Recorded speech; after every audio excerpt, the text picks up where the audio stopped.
So pretty much, from the inception of cinema, there have been adaptations.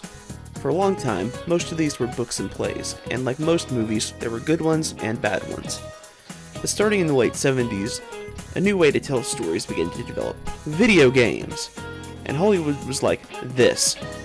So they started to adapt games into movies and TV shows, and well, it didn't work out so well. But the weird thing is that it didn't get any better as time went by.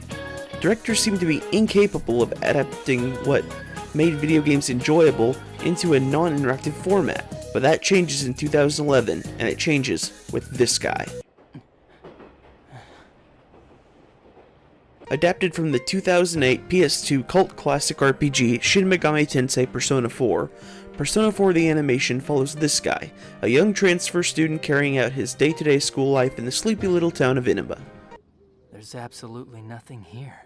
Oh, and jump to the other side of a TV, fight shadow creatures with other creatures called personas, and catch a mass murderer. Simple, right? I might be dying. No, you're not.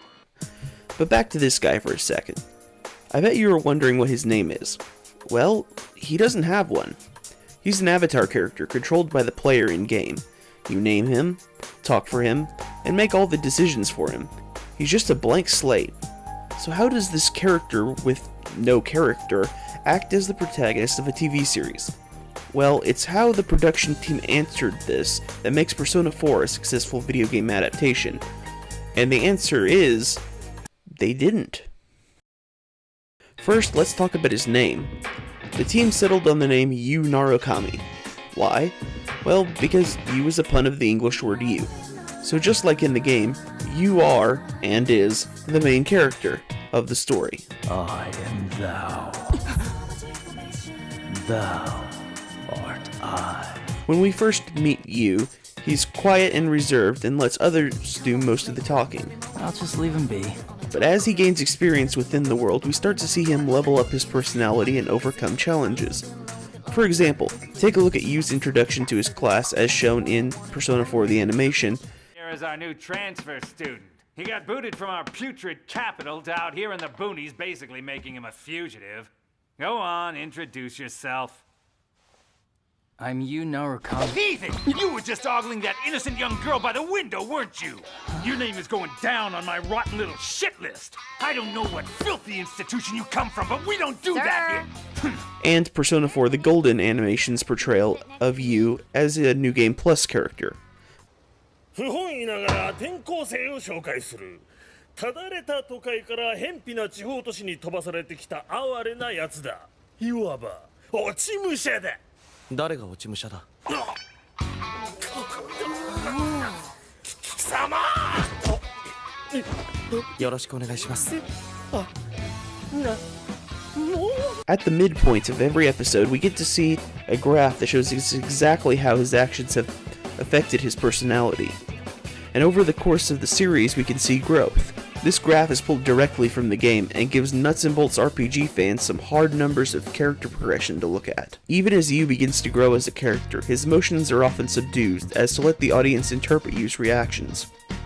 Yo, dude, does anything rattle you? I don't mean to say that Yu has no emotions, although his deadpan responses are also great for some comic effect. He shows sadness, anger, and horror. Death in a bite! But most of this comes from his growth and becoming more comfortable with his allies. And speaking of allies, Persona 4 is not afraid to deviate away from the main story in order to explore the minor characters of the game's side quests.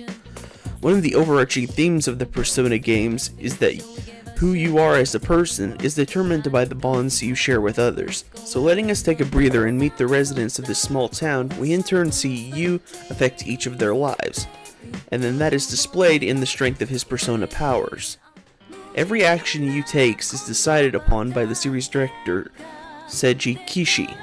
And while Yu may have made different decisions for you in the game, seeing another way the story could unfold lets you see the character in a different light.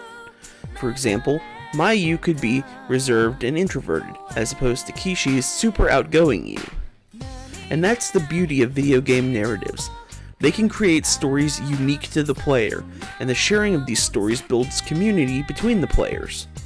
What Persona 4 the animation does is it engages with that idea and puts forth one telling of the story, one specific version of you that is unique to the series, and it shares him with those who may have loved him in a different way. Why does this adaptation succeed?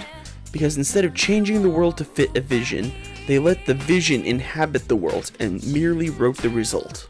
I'll never forget you. None of you. I promise.